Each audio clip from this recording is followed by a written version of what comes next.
Hello YouTube, Derek here, Hardball Crazy, coming back with a video. Today I'm just doing a quick video. I'm still waiting on a car in the mail. It's in Indiana for like a week now. I was going to pair that with a couple of other pickups, but I'll hold off on that. So today I'm doing 3 card pickup plus a fourth that goes along with it. Uh, Plus I'm doing a little PSA talk. I'm sorry, yeah, PSA talk. Um, I'll start off with that. As you may know, we all know the hobby that there's a huge backlog in PSA and like 10, 15 million cars back up, and that um, that to stop doing value orders, and it's a big, huge backlog. But I'm gonna take my quick 2 cents on it. Doesn't affect me barely at all. I do not send cars into grading, so I'm not worried about that. Of course, it affects us, everybody in the hobby, just a little bit. Maybe limits the if you're looking for a specifically graded card, it may limit the uh, pool of cards for it. But for me, it doesn't bother me. I always buy the card, not the grade. There's a few cards out there I do look for get a graded card because it's more apt to know that's not counterfeit. But other than that, it don't bother me. I rather buy it raw is fine with me. Keep my cards raw is fine with me. But we all know that the TCG Pokemon is the biggest reason because of this backlog, and it's crazy that market is. But my quick thought on this is, I think the longer the backlog, the submission stoppage is the better. I think it said I saw PSA posted on Twitter X today that they're going to do a tracker count of how many cars are backlogged, and they're like 15 million back, 14, 15 million back. So if they get down to 4, I think they said they reopen some submissions. Uh, but For me, I think if this lasts 6 months, a year, it doesn't bother me at all. I think the longer the better. Why? Because I think it will allow the Pokemon market, TCG market, to reset. I think it needs a reset, and get these guys to figure out a new way of the economic model. They seem to be now is everything they pull that's not a super common, they just submit it. I don't know if they're pulling common stuff and submit those too, but they need a market reset. And if say within 2 months um, the submission is you can start submitting it again, all the people who just going to have a backlog of collectors, going to have a backlog, flippers going to have a backlog of cards. They just all submit again, and here comes another flood of cards, another big long backlog. But the longer it waits, it is more a possibility of a reset and allow these people, Pokemon buyers and collectors and investors and flippers and all these guys, to reevaluate their market. Maybe they find a different way of doing it, and maybe do less clogging in the grading portion of it. That's one thought. Another thing is maybe it gives more time for um, the maybe competition or AI or some type of technology upgrade to work itself in and not rely so much on the PSA conglomerate, PSA foothold. But that's probably not going to happen. But I like to see the stoppage last a while. That way, it will have a better possibility of the Pokemon market just reset itself. That's my PSA talk. All right, a couple quick pickups. And my other thing is, one other pickup is a local yokel, and another thing is a Topps rookie card that fell through the Topps cracks. First of the non ones, the 90s insert. I never had an insert of one of these, but I just want to have one for my collection for one of these more notable, popular inserts of the 90s. It's the Pinnacle White Hot insert. This is a Paul Molitor. White Hot is a little more tougher to find than the Red Hots, and I never had one. And the White Hot, I think the Blue Jays logo and the kind of color match and Dufex things and all. So I thought I'd get at least one. I've always been a big Paul Molitor fan. He's probably my all-time favorite brewer. even though he's a Blue Jay here. Um, so I had to get at least one White Hawk insert in my collection. Local yokel, I'm sort of, if you don't know, I'm sort of like a Deacon McGuire super collector. He is catcher from the 1880s to about 1910 or so, and was a catcher. He played a whole bunch of games. He had some MLB records down. Some was still broken with games pitched and games caught and games in general as a catcher. Put outs and all of the cumulative stats for defense.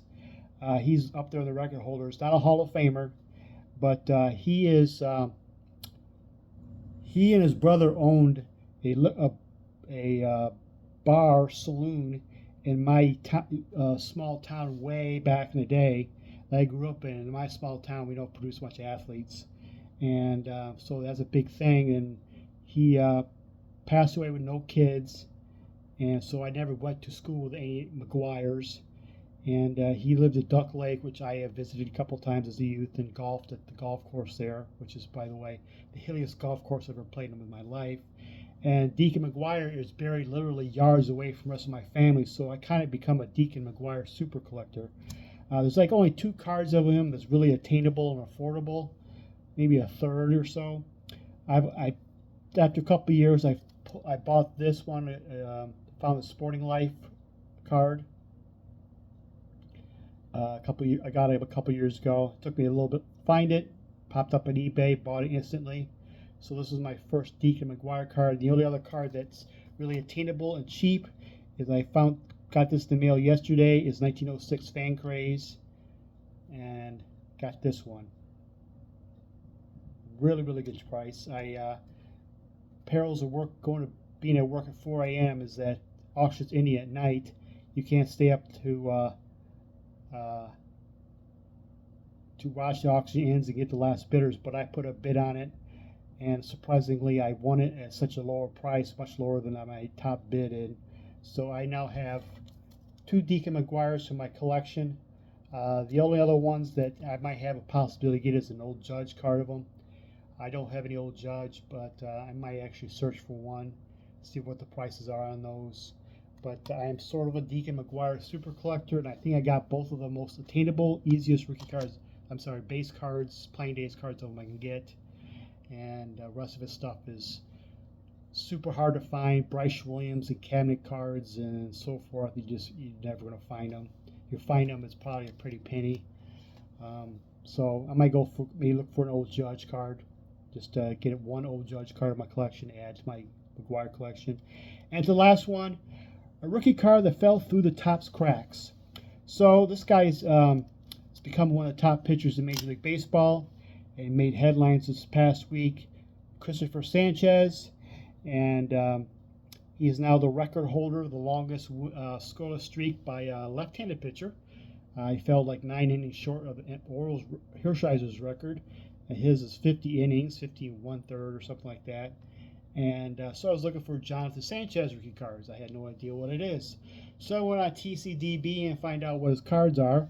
Guess what? He has no Bowman First cards whatsoever. And his only rookie cards is in 2022.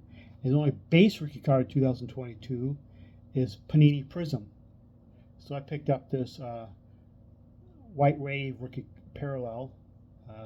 Picked up a good price before about the last 2 starts, and so it's at a cheaper price than probably a week ago. And he has a couple other Panini autograph inserts products, like an optic insert and another Panini autograph insert, which I can't remember what it is. But he has no Topps items, no Topps company items whatsoever. No Topps, no Bowman, no Heritage, no Stadium Club, no Allen Ginter, no Topps products whatsoever until 2024 update. And so Topps kind of missed the boat on the Christopher Sanchez rookie card. Yes, even though this is not fully licensed, I am still calling it a rookie card. This is his first major card release, base set release, so it's a rookie card. I don't care if it's fully licensed. I am calling it my rookie card in my my rules. By the way, the 2024 Topps update Sanchez does not have the rookie card logo, so I think the Topps kind of knew that they kind of made a mistake, and Panini beat him to the punch. And one random also random thing about the non-fully licensed rookie cards, guys who are preaching that, especially if you're collecting the vintage era too. Would you guys consider Topps football cards pre-1982? They're not fully licensed either. They do not have licensed by the NFL. That's why you don't see logos on any of those pre-1982 cards. So a Walter Payton, a Franco Harris, a Tony Dorsett, a Joe Montana, Earl Campbell, any rookie cards from the Topps pre-1982 are not fully licensed. So you're not going to collect those too.